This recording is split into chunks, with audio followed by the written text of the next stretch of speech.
డబ్బున్నోళ్ళకే టికెట్లు బాబు, డబ్బున్నోళ్ళకే టికెట్లు బాబు, మీరు ఎంత డబ్బు ఇస్తారో టికెట్ అంత రెడీగా ఉంటుంది బాబు అంటాడు చంద్రబాబు.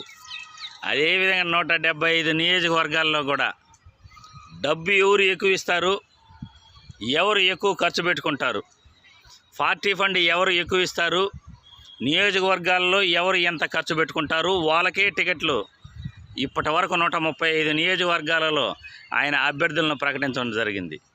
సంపద నేనే క్రియేట్ చేశాను, సామాజిక న్యాయం నేనే చేశాను అని డప్పు కొట్టుకునే చంద్రబాబు 135 అసెంబ్లీ సెగ్మెంట్లలో ఎంతమంది బీసీలకు ఇచ్చాడు, ఎంతమంది ఎస్సీ ఎస్టీలకు ఇచ్చాడు అని చంద్రబాబును ప్రశ్నిస్తున్నా. కేవలం 25 మందికి బీసీలకు టికెట్లు 135 అసెంబ్లీ నియోజకవర్గాల్లో ఇవ్వటం జరిగింది. అదే జగనన్న 50% ఎస్సీ ఎస్టీలకు బీసీలకు